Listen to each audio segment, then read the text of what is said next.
بسم الله الرحمن الرحيم الحمد لله رب العالمين والصلاة والسلام على سيد المرسلين وعلى آله وأصحابه وسلم تسليما كثيرا.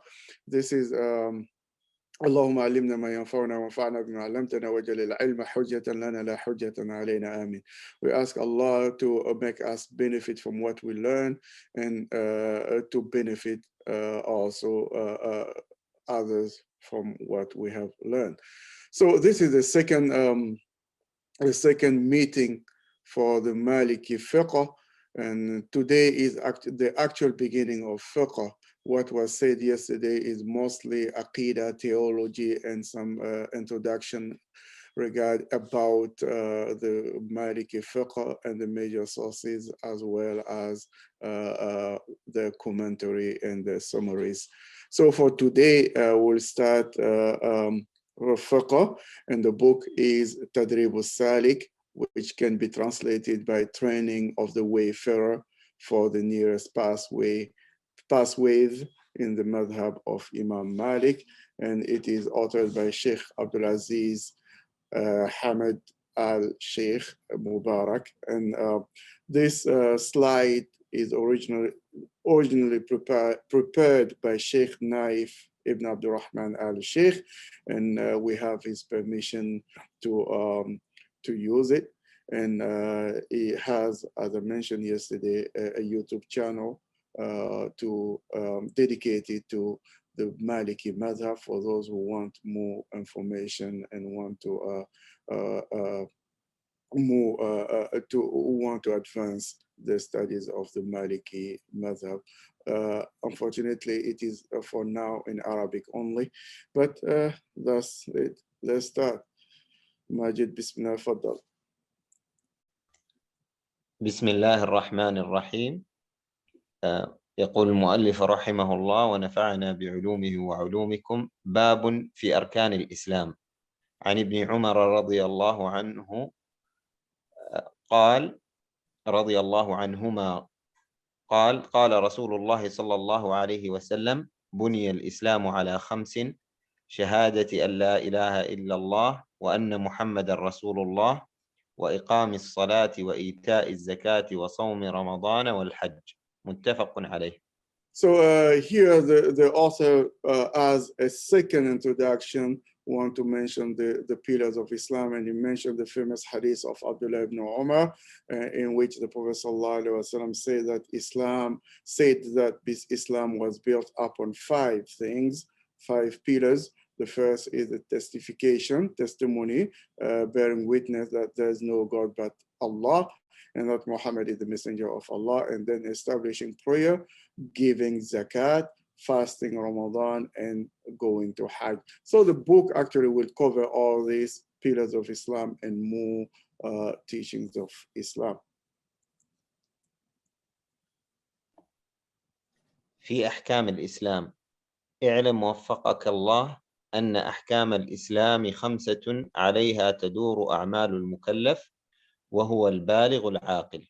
So he said that the 5 prescriptive rules of Islam. Prescriptive rules of Islam, they are rules that as Muslims, our actions are guided by. So they tell us what to do, what not to do, what is recommended to do, what is disliked to do, and what we have the option to do or not to do. And these are called Ahkamul Islam. So the author started by saying, "No, may Allah grant you success." That's a familiar expression that we find in books of fiqh written in Arabic. He said, "No, may Allah grant you success." That the judgment in Islam, the rules in Islam are 5 in Islamic. In the thing that we do in Islam, they fall under these 5 rules. Upon them revolve the actions of the responsible believer. So the responsible believer is a baligh aqil, the one who's mature, is an adult, and also he is sound in mind. He is not challenged mentally. So these are 5 rules that govern everything that we see in fiqh. And the first one is, go Majid. واجب وهو الذي يثاب فاعله ويعاقب تاركه كالصلوات الخمس وبر الوالدين وغير ذلك من الواجبات. So he said the first one is wajib, which is mandatory or obligatory. And it is, what is, when we say wajib, what does it mean? And wajib is equivalent to fard, according to most scholars. Some scholars like the Hanafi have made a different in some cases, but let's go with the general that wajib is fard, which is what is incumbent and what is mandatory to do. But what is that which is mandatory to do? It is that which the one who does it is rewarded. If you do the wajib, you are rewarded. And if you do not do it, you leave it, you are not rewarded. You are punished for not doing it, for leaving it. Like it gives the example, the 5 prayers, daily prayers, Fajr, Zuhur, Asr, Maghrib, and Isha. And also birrul walidain, being kind to one's parents. That's wajib. If you do it, you have the reward. If you don't do it, Allah will hold you accountable and punish you for failing to be kind and respectable and take care of your parents. And like that and others. These are only a few examples. Go ahead, Majid. ومندوب وهو الذي يثاب فاعله ولا يعاقب تاركه كنافلة الظهر وصيام 3 أيام من كل شهر وغير ذلك من المندوبات. So the second rule, prescriptive rule, is mandub. Mandub, we know it sometimes by mustahab, which is recommended. And what is that? It is that which, when you do it, you are rewarded. And when you do not do it, you are not punished for it. Though you missed the opportunity to have more reward, but there's no punishment for not doing that. Allah will not hold you accountable on the day of judgment for not doing the mandub. So an example of mandub is the sunnah of dhuhr, the nawafil of dhuhr, before or after. They are recommended, but they are not obligatory. And fasting each month, three days of each month, the 13th, 14th, and the 15th, the Ayyamul Bid, and other mandubat. Go ahead, Majid. وحرام وهو الذي يعاقب فاعله ويثاب تاركه كالزنا وشرب الخمر وغير ذلك من المحرمات. So the third prescriptive rule is haram. Haram, prohibited. And what is that? It is what that which, when you do it, you are punished, right? And when you leave it, you are rewarded. If you don't do it, you are rewarded. So haram is the opposite of wajib. An example is like zina, fornication, adultery, and drinking alcohol and intoxicants and the like from among the prohibited matters. Go ahead. ومكروه وهو الذي يثاب تاركه ولا يعاقب فاعله كلبس الخز وأكل لحم السباع وغير ذلك من المكروهات. So the fourth prescriptive rule is makruh, which is disliked, and it is that which, when one leaves it, it is rewarded, and when you do it, you are not punished. So mandub is the opposite of what makruh is the opposite of mandub, the opposite of mustahab. And examples of that are wearing khaz. Khaz is a type of silk, or eating the meat of predatory animals like lion, tigers, and cheetahs, and the like among the dislike matter. Here you may if you are not familiar with the Maliki madhab, you may say, oh, wait, we will learn in fiqh that predatory animals are haram to eat. We cannot eat lion, we cannot eat tiger, because there's a hadith in which the Prophet ﷺ said that any predatory animal, or every predatory animal is haram eating them. And this hadith is interestingly reported by Imam Malik in the Muwatta that we have talked about yesterday. But it is also known that Imam Malik will report hadith and not follow that, because he found that the scholars of Medina opinion that they took from their fathers, who were the Tabi'in, who took it from the Sahaba, stronger than a solitary hadith ahad.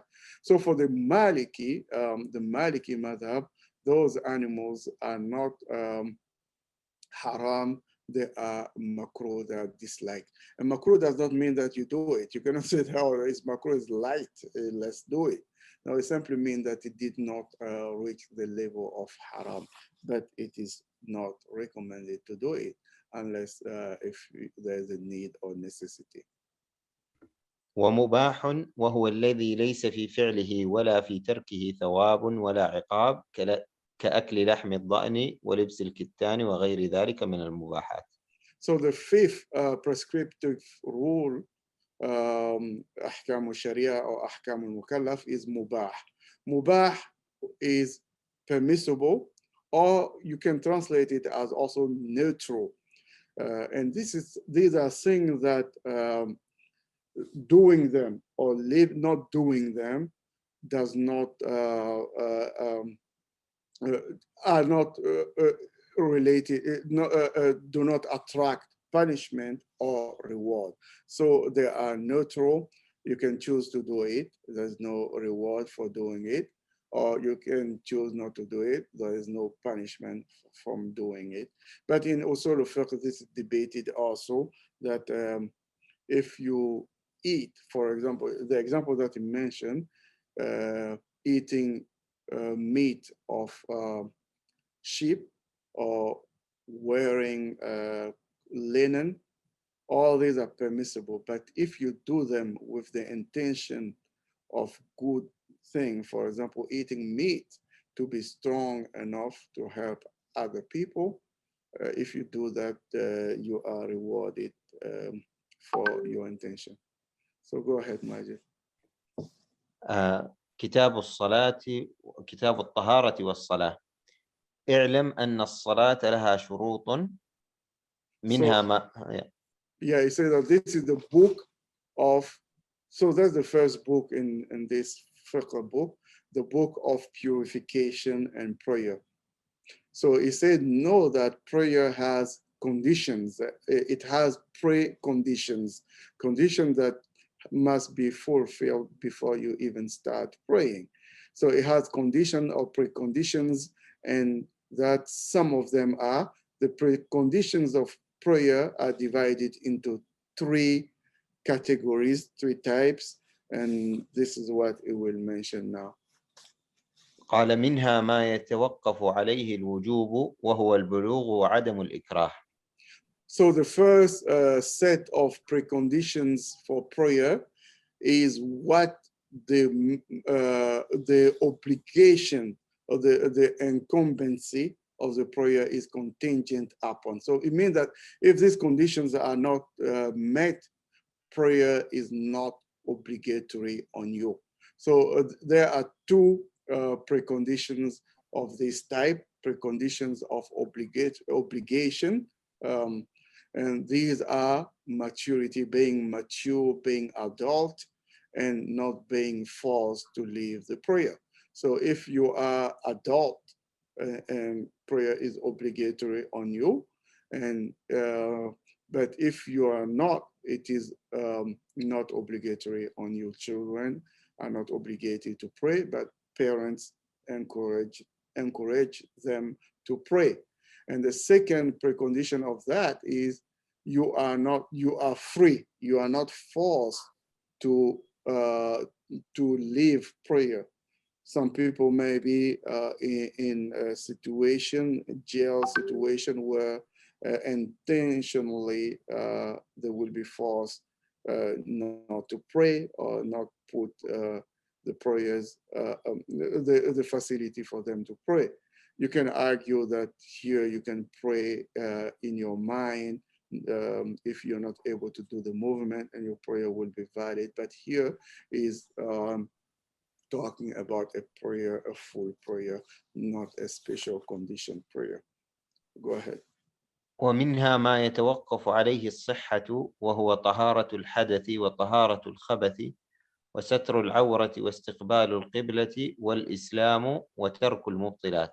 So the second set of preconditions of prayer that must be met before prayer are what the validity, the soundness of the prayer is contingent upon. So without that, the prayer would not be valid. For the prayer to be valid, you have to have these conditions met before.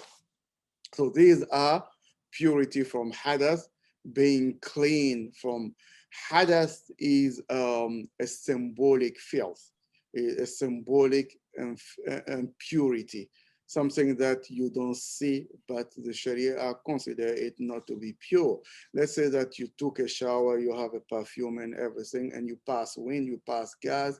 You cannot pray without making wudu, even if your clothes and your body is clean and you smell good. This filth or this impurity is symbolic because you don't see it. That's hadath.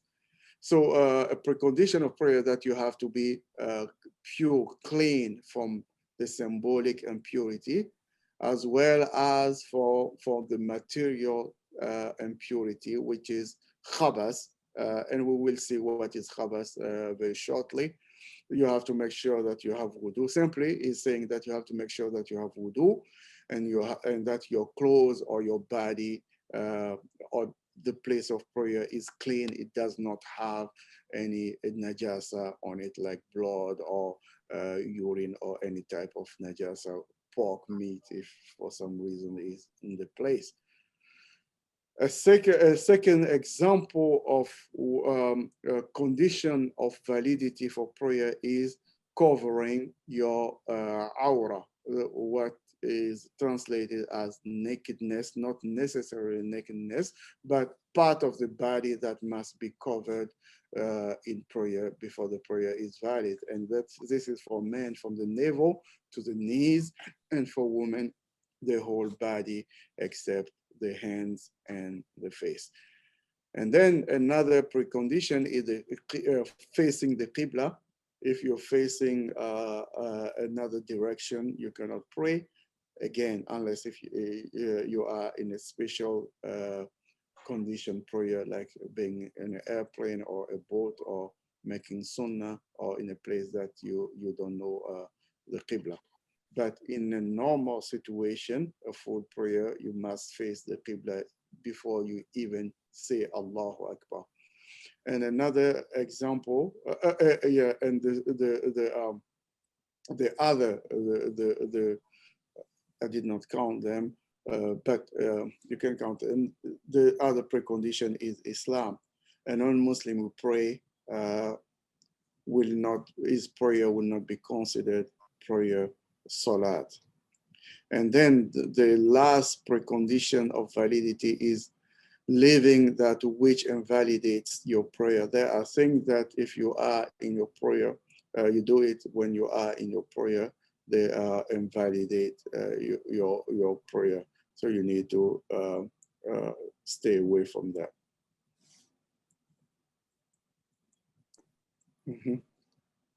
Go ahead. قال ومنها ما يتوقف عليه الوجوب والصحة وهو العقل ودخول الوقت والنقاء من الحيض والنفاس والقدرة على استعمال الماء والصعيد وستأتي إن شاء الله فصول تتعلق بذلك.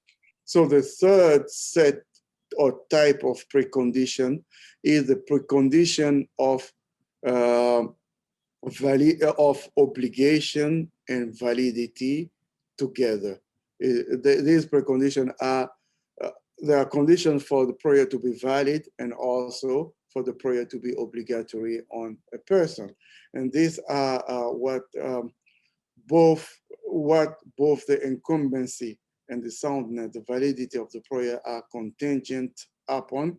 And these are first intellect. Intellect is being sound-minded, being sound, not mentally challenged. When you're mentally challenged, the prayer is not anymore an obligation. If you do that, you're rewarded. If you don't do it, you're not. You will not be held accountable for that because you have a different challenge, and Allah has given you an excuse. The second is the coming of the prayer time, and that's very important. You cannot pray before the prayer time unless you are traveling or you are combining in the situation of where combining is permissible. So some people want to ask questions that I'm traveling. I haven't left the city yet. Can I combine my Zohar and Asr? And it is Zohar time. Since you have not traveled yet, you did not leave the city, you're not traveling. So here you cannot pray before that. And praying before time, the time of prayer is a precondition of validity and obligation. So before Zuhur come, Zuhur is not obligatory on me, right? And before Zuhur come, if I pray Zuhur, my Zuhur is not valid because the time is not there. So the second intellect, entering of prayer, being free from menstrual or lochial blood. Menstrual is a haid, woman's period, or a woman is postnatal bleeding, the bleeding that comes after a woman gives birth. So if a woman pray in her period time, the prayer is not valid, and also prayer is not obligatory on her during this situation. Same thing, the 40 days or 80 days. For the Maliki, I think that is 80 days, I think. It will come. We will see that, inshallah, in the right chapter. When a woman gives birth, she has to, the post bleeding, natal bleeding, can last to 40 days or 80 days without prayer. And prayer is not obligatory on her in that situation. And if she prays, the prayer is not also valid. And that's the other precondition of validity and obligation is the ability to use water or earth. You are in a situation where you cannot, there's water, but you cannot use it. You don't have, there's a well there and there's no bucket or rope to use that water. Your prayer is not obligatory on you that in that situation. And then if you pray without wudu also, your prayer is not valid. Same thing for the alternative of water, which is earth. But this will come later in the details. فصل في أحكام المياه. اعلم وفقك الله تعالى أن طهارة الحدث وطهارة الخبث تتوقفان على الطهور من الماء، وهو الباقي على وصفه الذي خلقه الله عليه، سواء نزل من السماء أو نبع من الأرض. So since we need to purify ourselves before praying, how do we purify ourselves? What do we use for that purification? So naturally water, and that's why this chapter is dedicated. That's what this chapter is dedicated for: the types of water, the rulings ruling of the types of water. So he said, no, may Allah grant you success, that the purity from hadath, which is a mentioned symbolic impurity, and the purity from khabath, which is material impurity, both are dependent on purification using water. If you have a shirt that has, let's say, blood in it, you need to wash it with water. So to purify that, you use water. If on your body you have, let's say that you have used the bathroom, and even if you took a shower, you still have to make wudu if you did not make intention in taking shower to be wudu. So water is what we need. But there are different types of water. It's a water mean that which retain the characteristic that Allah created it with. So natural water is not processed, or water that are mixed, not orange juice, is not any type of liquid, it's just water. It has to be pure water.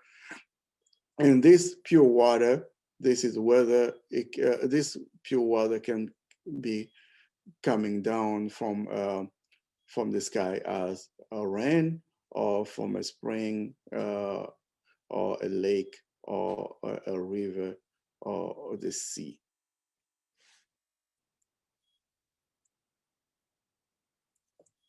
Okay, go ahead.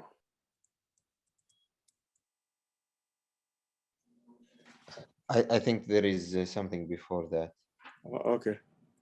Let me go back. Oh yeah, thank you. فإن تغير لونا أو طعما أو ريحا بشيء خالطه أو لاصقه من النجاسات فهو نجس. So what is mentioned first, the natural water that comes from from raining, coming from rivers, the sea, well, these are called tahur. So they're natural. You can use it for purification, for rituals, and purification for normal life. So you purify yourself with it from khabath and from hadath. But if the color of that water, or the taste of that water, or the smell of that water is mixed with something that change these three things. If something change the taste, the color, or the smell of the water, that's if something najis change it, that water is najis, is not tahur. Let's say that you put water out there to make wudu, and let's say that somebody was wounded, and that water was mixed with blood, and you came and you see that the color of that water has changed and become red. So najasa changed the color. Or another thing, a smell of something, that alcohol, somebody pour alcohol in it, and you came and you smell it, even if the color did not change,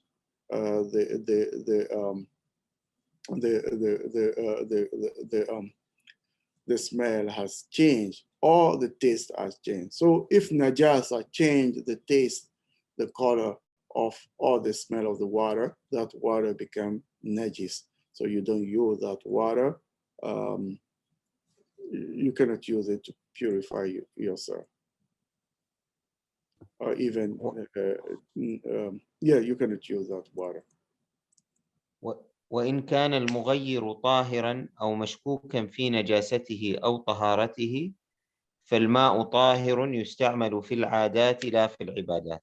So now, the thing that changed one of these three characteristics, the color, the taste, and the smell, if what caused it to change was something that is pure, is not najis, or something that we doubt if it's najis or not najis. Let's say that you have water put somewhere for wudu, and a child came and poured orange juice in the water, and you come and you see that, oh, that water became yellow.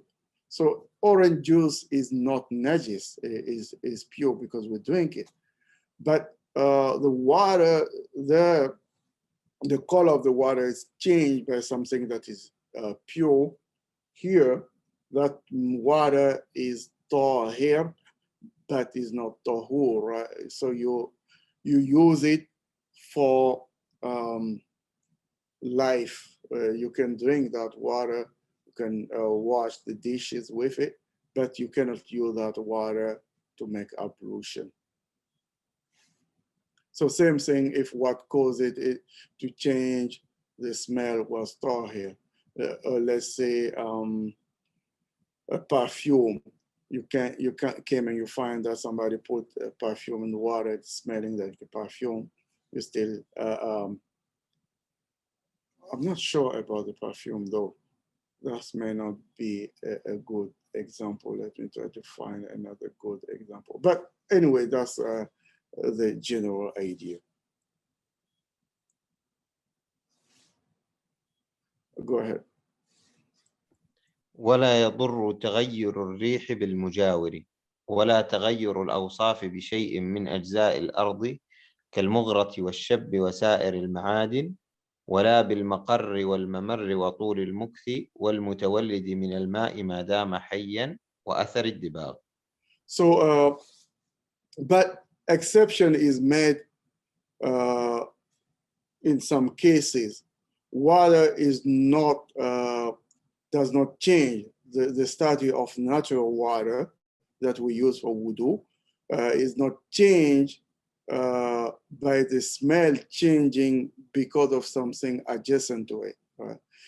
You are in some places in nature, there are smell. So there's a source of water, a well next to a tree. Let's say an apple tree or a tree that has a smell, and you feel this, you can smell that tree smell in the water. Or algae, if they have smell, you smell some of the adjacent of water, natural adjacent of water in the water. That does not change it. The water remains pure. So also the characteristic changing with something that is a constituent of the earth, like the redness, a river flowing in an earth, a place that is red, and you see that redness in the water. It does not change, it does not harm it. You can make wudu with it, it's still natural. Or you have a lot of algae in the water and you see that the water is green, or you see some plants that make it green, you still can make wudu with it because it's natural. Or alum. Alum, I think that, I'm not sure if alum is, I would say that the mughra, I think that there's another word for mughra, which is ochre, something like that. These are some mud type of mud or clay that are part of the earth. Sometimes if the water is next to it, it takes that redness or brownness from it, it changes the color. So, or other mineral that can change the color of the water naturally, that does not harm water. The place where the water settles also can change the color or the smell or the taste of water. That does not harm it. A pathway, stagnation, the water remaining in a place for a long time and it smells, it does not harm it. The water is still pure. You can make wudu with it. Or what is what is reproduced or produced in the water itself, or have a lot of fish or plant that came from the water and they change the color. Or small, I would say, living beings like worms that are in the water and change the color. As long as they are living, the traces, it does not harm that water. If animals who live, fish that live in the water, or beings that live in the water causes the water to change color, it does not harm it as long as they are alive. And the trace of tanning next to the water, and you see some trace of that tanning in the water. They don't, water remain pure. ولا مما يعسر الاحتراز منه كالورق والعيدان في آبار البادية والتي خارج البلد ولا خفيف التغير بروث الماشية وآلة السقي. So what is difficult to guard against, such as leaves, twigs, and in the well that are in the countryside, in the not in the city, out of the city, and slight change due to the walking farms, animals, dung, animals that we eat, not animals that we don't eat. Animals that the waste, the dung, and watering tools, the bucket or the rope, when they change that water, that does not affect the purity of the water. ويكره استعمال الماء القليل إذا وقع فيه نجاسة ولم تغيره. In the book it says إذا وجد غيره. Either way, that's good. Yeah. That's a good addition to add. So he said that it is disliked to use a small amount of water that was not changed by any impurity that fell into it. So the Maliki madhab, the three characteristics, the smell, the color, and the taste, when they are not changed, the water remains pure. When they are not changed by something that is impure or something that is pure, the water status does not change, regardless of if that water is a lot or a small quantity.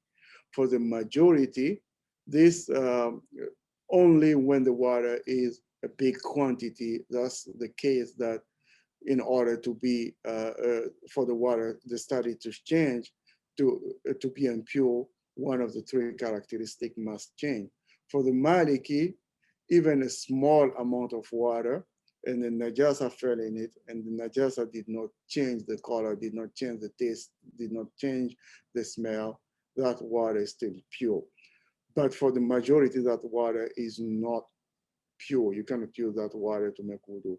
And this is what he's talking about. He said that that water, it is disliked. And remember what dislike meant, all right?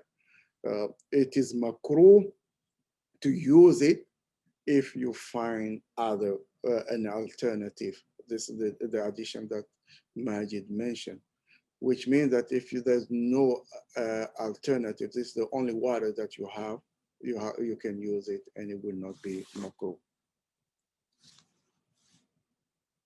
وإذا ولغ الكلب في إناء فيه ماء يندب إراقته وغسل الإناء بعده 7 بلا نية ولا تتريب. So he said that if a dog licked in a container,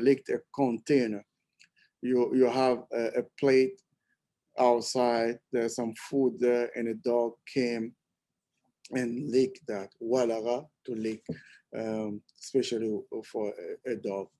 So if the dog does that, it is recommended to throw everything in that container. let's say that the container, the plate that you have was not empty, it has water in it. And the dog came and the dog drank from that water. Here, for the Maliki, it is recommended to throw that water, but it's not an obligation. That's because the dog is pure for the Maliki. I think that we will see that the dog is pure for the Maliki, whole dog, as long as it is alive. So even his saliva. For Imam Shafi, the dog is the whole dog is impure. So the water will be najis and you have to throw it. For the Hanafi, the whole dog is not impure, but the saliva of the dog is impure. So for the Hanafi, you have to throw that water too. It's najis because the saliva of the dog is impure. For the Maliki, because the saliva and all the part of a living dog is pure, you don't have to throw it, but it is just recommended, is mandub to throw it. And when you throw it, what do you do with the container? You wash it 7 times. You don't need an intention to wash it. You just wash that plate or container 7 times, and you don't use earth to wash 1 time with it. And there's a debate here for the majority, except for the Hanafi, I think. For you wash it 7 times. One of those 7 times is with earth, because the hadith says that. But for the Maliki, washing one of the 7 times with dirt and earth is not recommended, because here the problem is that Imam Malik's narration of the hadith, there is no Tadreeb, there is no washing one with earth, but the majority's narration is you wash 1 time with earth. Go ahead. وإن مات بري ذو نفس سائلة في بئر ولم يغيره ندب نزح لظن زوال الفضلات. So if a land animal, which is a domestic animal, was just around people, dies in a well and does not change the water, it is recommended to clean, to take out the water, bail out the water until you believe that the fadalat, the waste of that animal is removed. فصل في بيان الطاهر والنجس. قال كل مسكر من المائعات نجس. So this chapter is to mention what is impure and what is pure and what is impure, what matters are pure and what are impure. It said the impure is ever liquid and intoxicant. Any intoxicant liquid is impure, is najis. Alcohol, different type of alcohol, beer, wine, all are najis. So you need to wash them before you could pray if they are on your clothes. ومن فصل من أجزاء البري الذي له نفس سائلة قبل ذكاته إلا العرق والمخاط والدمع والريق. So every part of an animal, a land animal, that is separate from him when he is alive, let's say that for some reason you are hunting and you use a tool that just hit 1 leg of that animal, and that leg was separated from the animal, or just took some part of the meat of the animal. The animal is still alive and running, escaped. The part of that meat that is left, that's not pure. You cannot eat that. So any living animal that has a circulating blood before it is slaughtered that part is najis, except the sweat, the mucus, and the tears and the saliva. وإذا مات فجميع أجزائه نجسة إلا الشعر والبوبر والصوف وزغب الريش إن جزت منه حيا أو ميتا. But if that animal is dead, is not slaughtered, when it's dead, all its parts are impure, they're najis, exception made to the hair, wabar. In Arabic, there's a difference between the hair here, sha'r, can be like for goats, but the hair of camel are called wabar, and the hair of sheep are called suf, which is wool. So when the animal dies, everything in it is pure except the hair for goats, camels, and sheep, and the feather, the fluffs of the feather, even if those are taken from that animal when that animal are alive or dead, because they're not part. They're not really part of the meat. They are external, and there's no blood circulating in them. Here, which means that the skin, the leather that we have, our wallets and our belts, we need to be concerned if they're coming from slaughtered animal or not. So for the Maliki, this will mean that they are not pure because they are not part of the exception. But there are other mazahib, I think the Shafi'i and the Hanbali, that say that, the Hanafi, sorry, dead animals is skin when tanned become pure. So we have an excuse for having our wallets and our belt praying without being concerned of the origin. If you're strictly Maliki, you need to be concerned about that. قال ومن النجس السوداء والقيح والصديد والدم ولو من سمك أو ذباب أو قمل. So what is najis to what is impure is black bile type of blood coming from the stomach, and pus, sadid. Sadid is like pus too. Blood is najis, even if it was from a fish or fly or lice.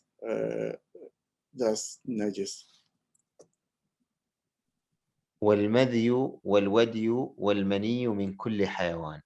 So the madhi and wadi, they are light discharge that are between, they're not the liquid coming from the private part, madhi and wadi, and mani, sperm, are also najis from all animals. Here, there's a difference of opinion for Imam Shafi'i. We see that the money is pure for people. والبول والغائط من محرم أو مكروه ومن المباح إن استعمل النجاسة ولو ظن. So urine and feces, waste from an animal that is prohibited, like an animal that we don't eat, the urine, the animal that we don't eat, the animal that eating them are haram, like pork, or animal that eating them are disliked, like let's say tiger, for example. The urine are najis. But if it's an animal that we eat, the urine is only najis if we know that it has used najasa, or by knowing, we are certain that he used najasa, or we think that he used najasa. In this case, it becomes najis. ومن الآدمي إلا الأنبياء. So urine and all this urine and waste from human being is also najis, is impure, except for prophets. And the milk. ولبن المحرم والمتعفن من البيض والقيء والقلس وفي تغيرهما بحموضة خلاف. So milk from an animal prohibited to eat, and an egg that is spoiled, and qay, vomit. Kalas is a type of vomit too. And but there are all these najis.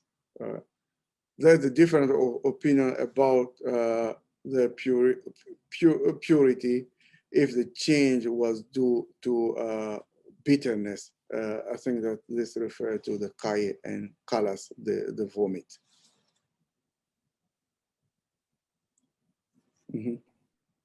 قال وما عدا المذكورات فهو طاهر. Other than what is mentioned here, everything is pure.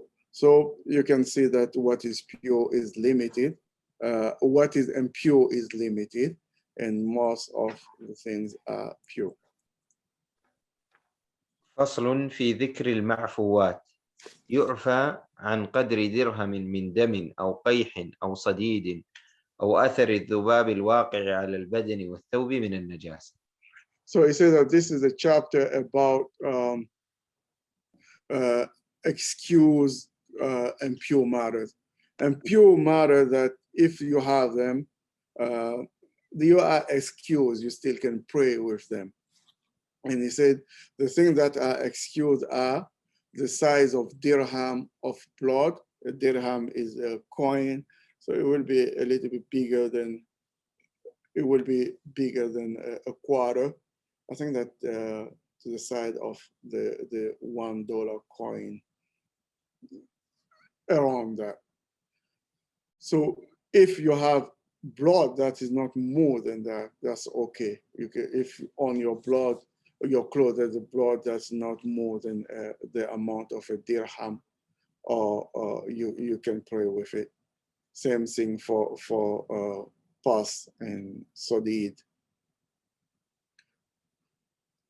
And same thing, the traces of an impurity from a fly that landed on one's body or garment, these are excused. You can pray with it. وعن السلس إن لازم كل يوم ولو قطرة. So some people sometimes, some people have health issues in which they cannot control the urine or passing wind or even using the bathroom. That's a salas. When you are in this situation, you have an excuse for the remaining of the urine on your clothes, or coming of this urine, you are excused if you are having a salas. And this salas, even if it happened, one drop, it remained one drop for the whole prayer time, I think. Is that the prayer time, Majid? لا في كل يوم قطرة. Oh yeah. Oh, okay, great. Sorry, I went to the Hanafi here. So one is salasi, either for only for one, if it is present every day, even it is only one drop. So during the day, if that person feels that there's a drop and control drop coming, it becomes excuse. You can pray with that.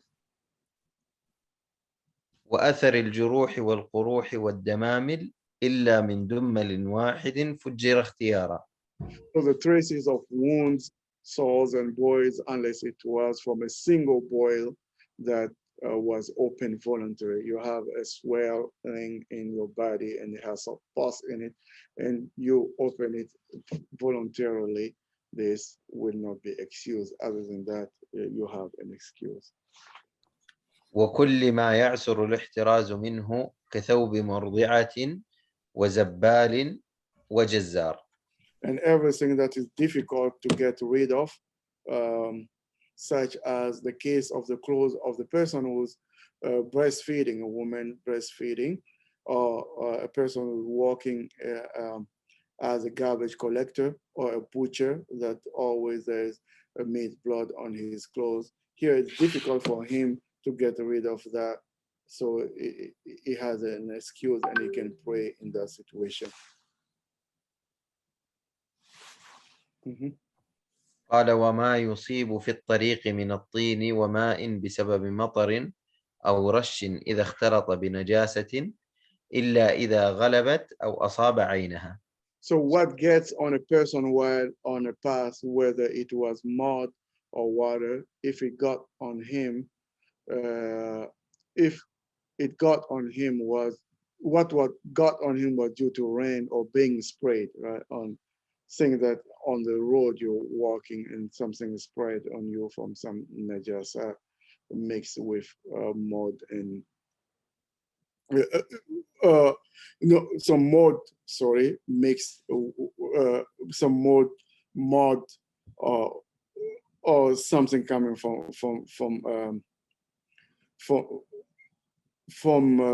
the rain or sprayed on you. If it's mixed with najasa, you have an excuse in that, except if when they become overwhelming, the najasa is more, or the najasa in itself touched you directly.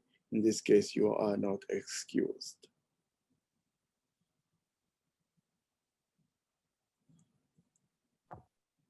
ويطهر متنجس إذا غسل بطهور دون نية وعصر إذا انفصل الماء طاهرا. So what has najasa in it, how do you it become clean?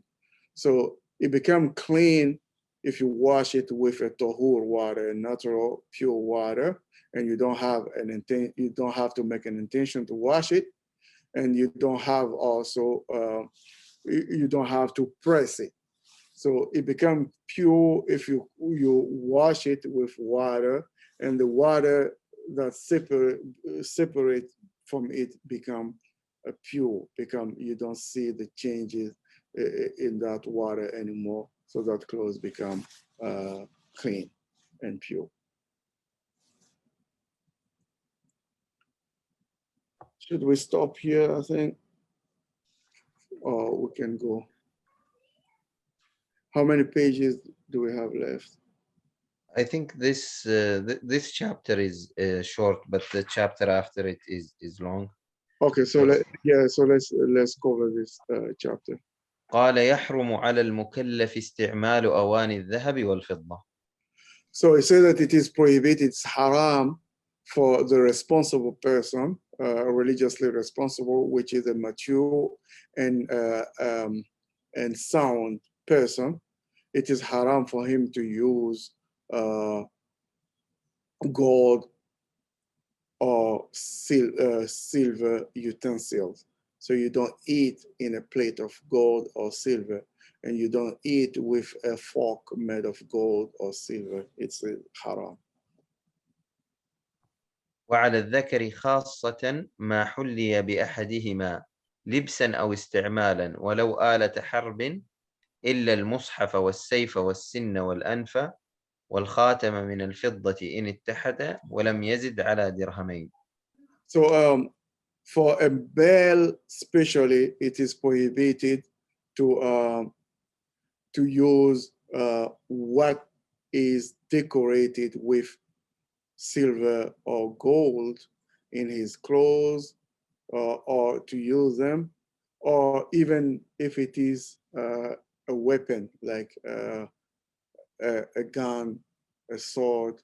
If it has a gold in it, you don't use it, except if there is some gold decoration on the Quran.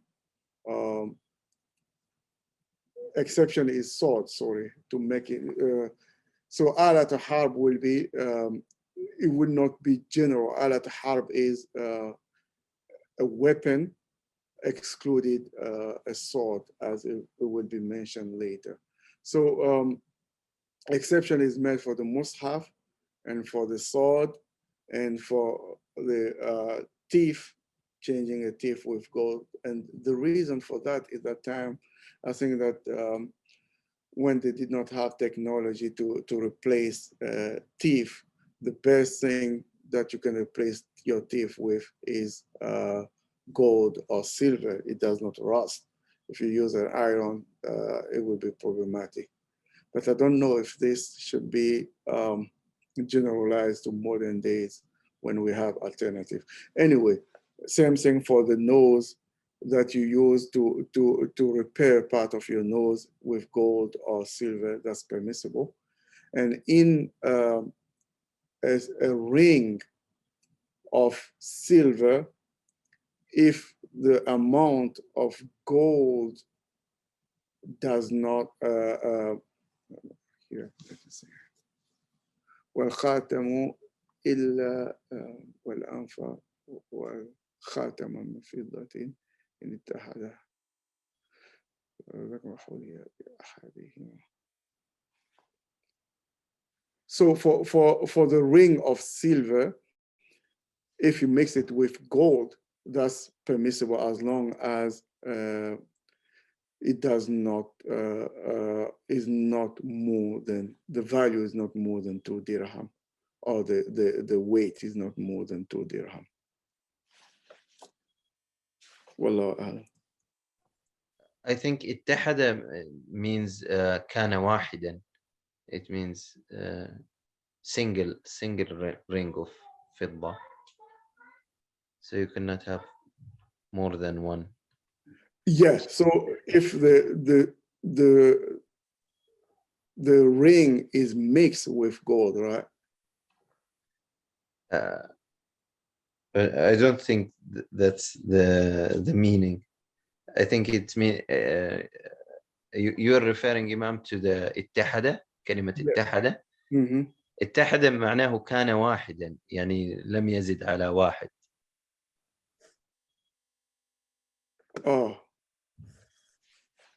ولا ذكر خاتم ما حلي بأحدهما لبسا أو استعمالا ولو آلة حرب إلا المصحف والسيف والسن والأنف والخاتم.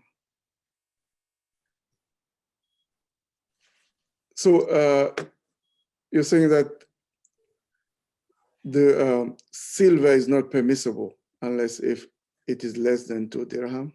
نعم. Oh, okay. My understanding is that, yeah, what I understood is that it is not permissible if it is decorated with gold. Yeah, but yeah, we can check that inshallah later. Barakallahu fiik.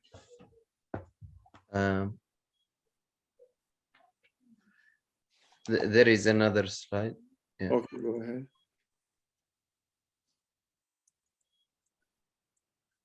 قال ويجوز للمرأة لبس الحلي ولو نعلا لا استعمالا كمرود وسرير. It says that it is permissible for a woman to wear gold or silver, even if it is a sandal, but it is not permissible for her to use gold or silver if it is something like an application for an eyeliner or a bed, for example.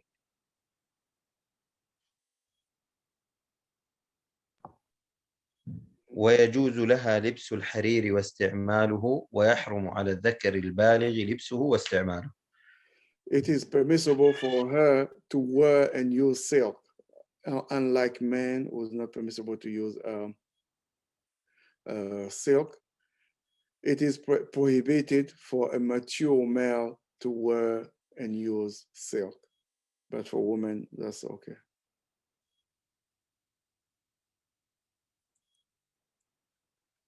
Yeah, I think that we can stop here.